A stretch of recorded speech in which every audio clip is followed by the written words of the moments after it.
Rebecca lived with her uncle in that lonely house just outside the grounds of the squire's big house. She was a tall young woman, with black hair and dancing eyes. And she had a little laughing smile that sent all the young men wild. All the young men of that time were after her, but in the end she decided that Jasper Cliff was her favorite. He was good-looking, but he only ever thought about himself, not other people. But Rebecca wanted Jasper, and none of the others. Jasper liked Rebecca too, but he was more interested in her uncle's house. The house was built by Rebecca's great-great-grandfather, and had a garden and a little field next to it. But it was a leasehold house, because the ground belonged to the squire, and what happens, Jasper asked Rebecca one day, when your uncle dies? The house, garden and field will go back to the squire, said Rebecca. But if uncle pays a few pounds, he can renew the leasehold and put another name on it. Then the squire can't get the house back until that person dies. And what is your uncle going to do? Asked Jasper. Oh, he's going to renew the leasehold, and put my name on it. He told me that months ago. Rebecca's uncle knew that it was important to renew the leasehold, because the squire was very anxious to get the house back. The squire didn't like all those little leaseholds on his ground, and he wanted to pull the house down and make it all nice and tidy. Rebecca's uncle knew this very well, but he still didn't renew the leasehold. He didn't like Jasper Cliff, so perhaps he didn't like to think of Jasper marrying Rebecca and living in the house. When he was dead, every week Jasper asked Rebecca about the leasehold, and Rebecca asked her uncle, and her uncle said, I will go and see the squire's agent next week. But still nothing happened. At last old Mr. Sargent fell ill, and Jasper got tired of waiting. Why doesn't your uncle do it? He asked Rebecca. I tell you, if you lose the house and ground, I won't marry you. And there's an end of it. Poor Rebecca hurried indoors to talk to her uncle. Please do something, uncle, she said. If I don't get the house, I won't get a husband, and you must have Jasper, must you, my dear? Yes, uncle, I must. Old Sargent didn't want to make Rebecca unhappy, so he asked for a meeting with the squire's agent. The squire was very cross when he heard this. He was hoping that old Sargent would die and the leasehold would come to an end. But he had to agree to renew the leasehold if Sargent paid the money, so the squire's agent got the new papers ready for old Sargent to sign. By now Rebecca's uncle was really ill, and couldn't leave the house. The agent agreed to visit him. I'll come at 5 o'clock on Monday, he told Rebecca, and Mr. Sargent can pay the money and sign the papers then. At 3 o'clock on that Monday Rebecca brought her uncle a cup of tea. When she came in the room, her uncle gave a little cry and fell forward in his chair. Rebecca ran to him, but he could not speak or move. And in a few minutes, she saw that his face and hands were cold and white. He was dead, stone cold dead. Rebecca was very unhappy. Why didn't he live 2 more hours, she thought. Now I've lost everything, house, garden, field, and a home for myself and my lover. What am I going to do now? Then, suddenly, she knew what she had to do. It was a dark December afternoon, which was very helpful for her. First, she locked the front door. Then she moved her uncle's table in front of the fire. Her uncle's body was still in his chair, which was a big old chair on wheels.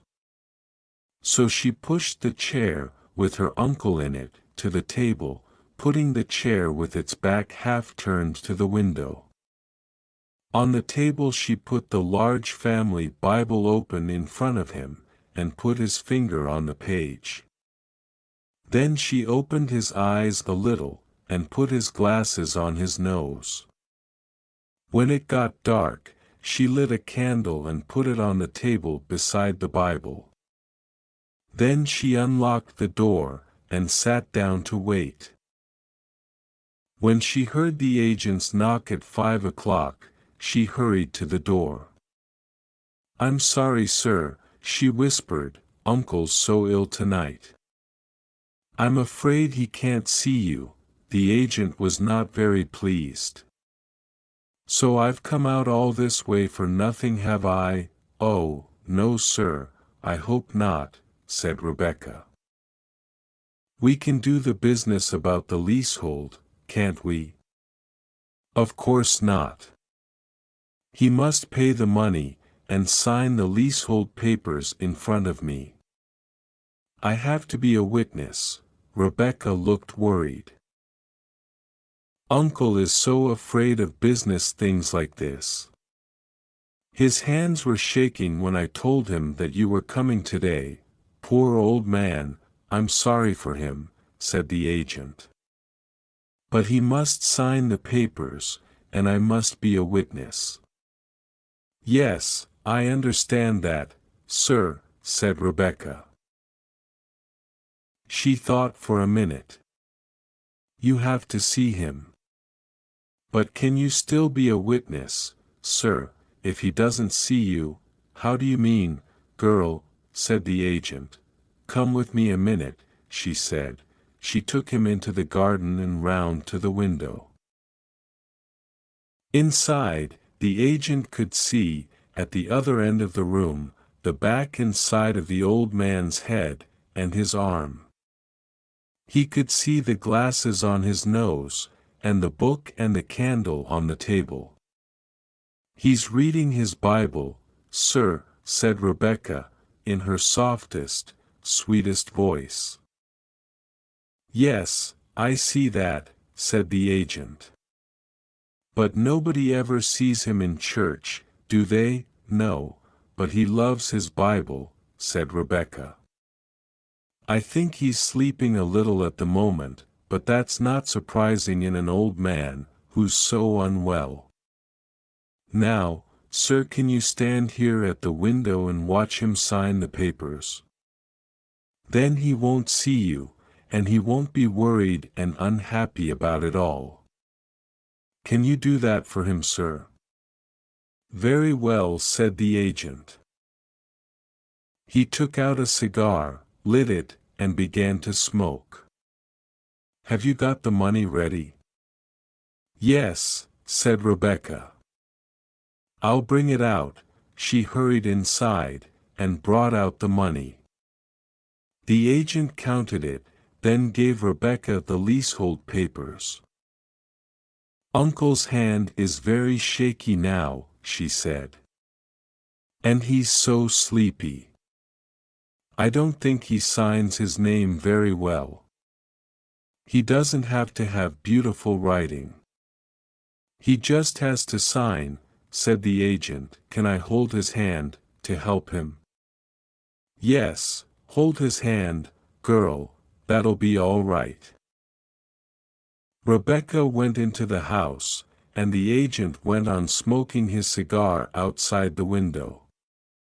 He saw Rebecca put the pen and the papers in front of her uncle, and touch his arm, and speak to him.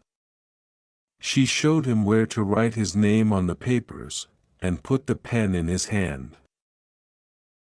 Then she stood behind him, and held his hand. But the agent could still see a bit of his head, and he saw the old man's hand write his name on the papers. Then Rebecca came out and gave the papers to the agent, and the agent signed his name as witness. He gave her the paper signed by the squire, and left. And the next morning Rebecca told the neighbors that her uncle was dead in his bed, so that's how Rebecca lost her house and field, and got them back again with a husband. But Jasper was a mistake as a husband. After a few years he started hitting Rebecca, not very hard, but it made her angry. Then she told a neighbor about the leasehold business, and the story got around. By then the old squire was dead, and the squire's son got to hear the story, but Rebecca was a pretty young woman, and the squire's son never did anything about it.